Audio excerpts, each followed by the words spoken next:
This segment features prominent Nigerian broadcaster Rufai Oseni delivering a sharp, point-by-point rebuttal to former Ekiti State Governor Ayo Fayose, who had recently appeared in media interviews vigorously defending the current Minister of the Federal Capital Territory, Wike. The context revolves around the ongoing political crisis in Rivers State and Wike's feud with Governor Siminalayi Fubara. Oseni does not hold back, characterizing Fayose's defense as inconsistent with democratic principles and Fayose's own past rhetoric.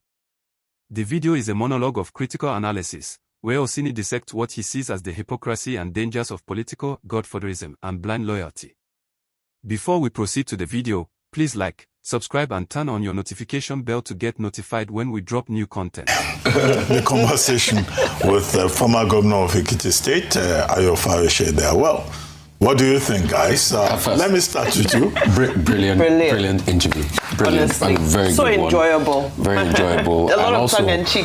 kudos to, Oshokumole Fayose. I mean, it's an interviewer's delight anytime. So it's a very brilliant interview. But some things I'll just try to call him out on. You see, the problem I always have with our politicians is their hypocrisy.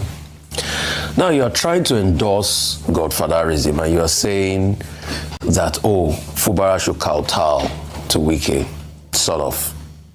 You were even talking about the Lagos case of, I think, Obasa, and how President Tinubu stood still, and Obasa came back. But the question we should ask is the same case. Wike going ahead to push for that impeachment through the National Assembly or the state that is loyal to him was an affront to President Tinubu. Because you knew that once Fubara had gone to the APC, then definitely President Tinubu was obviously shielding him. And you went ahead and you make that move. So if you are trying to extrapolate also with Lagos, you're not balancing out the argument. And for him saying all the things he's saying about Wike, somebody is your source, somebody is your God, didn't people help Wike? Without Mrs. Jonathan, is Wike going to be anybody today? He's talking about how did Wike treat those that helped him? How did he treat the Jonathans? Even him that is talking that he has a great footing, all of a sudden he doesn't love Seyi Makinde again because the initial fight was because, there was a time we were fighting about who is going to be the leader of the Southwest in the PDP. And Seyi Makinde is the sitting governor. Even that, when you now extrapolate, even Oshokumole is saying he has so much powers in Ekiti State that they still mention his name. Why couldn't he beat Babafemi Ojodu? That got 67,000 votes, and he got, I think, close to 30,000 votes in the Senate elections. The two times he got in, it was because of 2003 was the help of Obasanjo. The 2014, you remember that episode because, ACN and APC had started their onslaught then. And President Goodluck Jonathan too also wanted to show that the PDP was still an authority. And that's why when he vied for the election, there was a lot of state might and state support. I mean, you remember the famous case of a lifting of 1.2 billion to support him and all of that. So if not for Jonathan, will he have gotten re-elected in 2014? So all of this, these are the hypocrisy of the politician. They say it so easily. People too helped Wike. People helped him in the past. His so-called powers he claim he has in Ekiti is because he got a lot of federal might leading up those two elections that he won. You remember the Obasanjo route of the Southwest in 2003 and the 2014 episode. But when he went to the Labour Party to test his power in 2011, he lost Babafemi Ojodu. So I just wanted to call out those hypocrisies of our political class sometimes. Yes, several things. I think one of the major takeaways for me is the fact that, unfortunately, PDP seems to be deeply entrenched in this conundrum where nobody really wants to run with the PDP, but nobody wants to let go of it.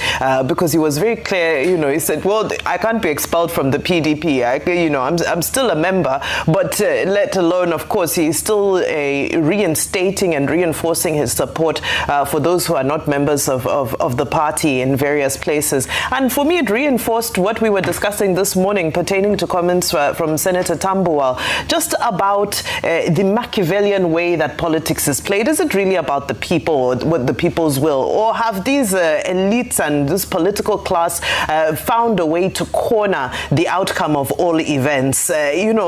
that bold endorsement for godfatherism, and even reinforcing the fact that godfatherism, this is what we know and this is how it works, and the order of godfatherism should be respected. Yahaya Bello, he doesn't have a problem in Kogi State. He gave a number of examples, you know. Say, in essence, so he's saying that we in Nigeria, we don't have a process of electing leaders. It's a selection, and when you've been selected, then you are indebted not to the electorate, but to your godfather and his whims and wishes is the takeaway from that. So I think it's a deep concern, because how do we move away from this type of discourse where, in essence, a nation of over 200 million is being determined, but just a handful of people who have, the monopoly on power and the monopoly on the politics of the day. But great to get into the mindset of the former governor, Ayo Fayose, and very clear. Somebody sent something. They said, one quote from Fayose from a lovely interview, Dr. Ba, said, "You don't disrespect leaders no matter who you are." Is this not the same Fayose that disrespected Chief Olusegun Obasanjo recently? But it's Machiavellian. The ends justifies the means. We'll take a short break.